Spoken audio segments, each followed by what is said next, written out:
গোপন সূত্রে পাওয়া খবরের ভিত্তিতে বাইক চুরি করতে এসে হাতে নাতে ধৃত দুজনকে পাকড়াও চাকুলিয়া থানার পুলিশ। মঙ্গলবার রাতে চাকুলিয়ার বালিগুড়া থেকে তাদের গ্রেপ্তার করা হয়। ধৃত দুজনের নাম মোহাম্মদ নঈম ও সঞ্জয় দাস। দুজনের বাড়ি চাকুলিয়া থানার লোহাকাচি। মোহাম্মদ নাইমের বাড়ি ও সঞ্জয় দাসের বাড়ি ঠাকুরবাড়ি এলাকায়। মোহাম্মদ নাইমের নামে আগেও বাইক চুরির অভিযোগ রয়েছে পুলিশের কাছে।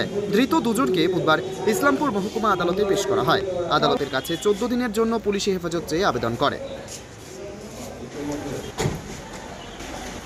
এটা কোন মাল রে?